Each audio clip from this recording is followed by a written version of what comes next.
Tālāk apskatīsim ar jums autosomālo recesīvu iedzimšanas tipu.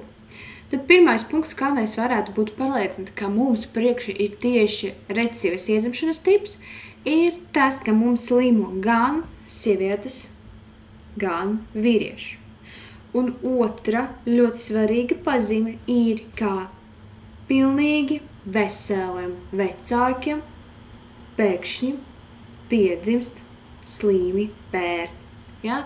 Tātad mums ir pilnīgi veseli vecāki, kuri nav šīs pazīmes, šī pazīme viņam neizpaužas, jā, piemēram, viņi ir veseli vai viņam ir taisni mati, bet mēs pētam sprogainas matus iedzimšanu, jā, un kur bādz bērniņam pēkšņi tas viss parādās. Kas vēl jāņem vērā? Jāņem vērā arī to, ka šī paudze neatradas katrai paudze. Jā, tad kur šitā paudze, pirmā mums šitas pazīmes nav, kur otrā paudze pazīme parādās. Trešā paudze arī pazīmes nav. Jā, tad pazīme atrodas ne katrai paudze. Nu, tad, ko mēs vēl interesanti tad varam ieraudzīt? Mēs redzam, ka mums te ir divkārša līnija, ko nozīmē, ka tie ir tuvi radinieki. Jā, tas varētu būt māsas un brālis. Nu, kas viņam notiek? Tad mēs redzam, ka mūsu matu un tetis ir veseli, un viņam pēkšņi piedzimst slims bērniņš. Un kā mēs varam noskatīt viņus genotipus? Tad šitajā gadījumā mums būs tāda situācija, ka ja mums ir divi burtiņi mazi, jeb recesīva homozigota, tad, piemēram, petismu slimību, ja? Tad mūsu individs būs slims un viņš būs iekrasots. Tomēr, ja viņš būs dominanta homozigota vai būs heterozigota, jeb gēna nesējs, tad individs būs vesels un mēs viņu neiekrasojam. Pēc šitā mūsu uzdevuma nosacījumiem, ja, mēs varam secināt, ja mūsu matu vai tetis ir veseli, tad viņi varētu būt dominantus homozigotus, ja, vai tie varētu būt arī heterozigoti. Nu, mums tālāk ir jānoskaidro, kādi viņam ir genotipi. Nu, tad apskatīsim pirmo variantu, kā mūsu abi vecāki ir dominantus homozigotus. Tad tādā gadījumā pilnīgi visi bērni būtu veselas 100%. Ja? Bet mums kur ir slimais bērniņš, tad šitais variants mums nedara. Ejam tālāk. Pieņemsim, ka mums viens no vecākiem ir dominanta homozigota, bet otrais vecāks ir heterozigota.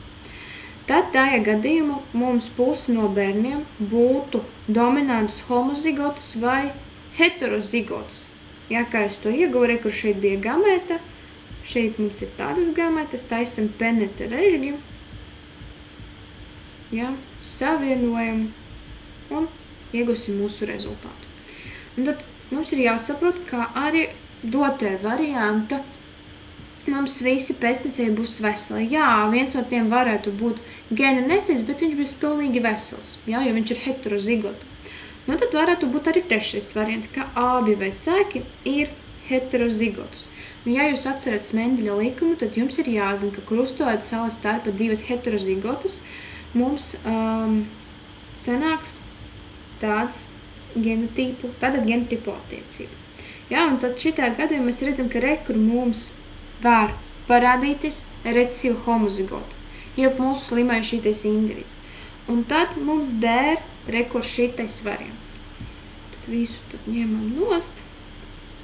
Tad mēs ar jums noskaidrojam, ka mūsu matu un tētis viņi ir heterozigots. Ja? Kur viena heterozigota, kur otra heterozigota. Un kur ir mūsu bērns, kurš ir slims, jā, tad viņš ir recesīva homozigota. Un kad mēs krustējam abas heterozigotas savā starpā, mēs iegūsim gan dominantu homozigotu, gan heterozigotu. Otrajai masai, diemžēl, mēs nevaram noskaidrot noteikti tagad genotipu, jā, jo tā varētu būt vai nu dominanta homozigota, vai nu heterozigota. Jā, jūs varat paši pamēģināt sakrustot to ar dažādiem variantiem, jā, jo arī tetis mums varētu būt gan homozigota, jā, vai nu arī heterozigota. Jā, un tad te varētu sasniegt vairākus iespējams variantus. Un tad apmēram tā.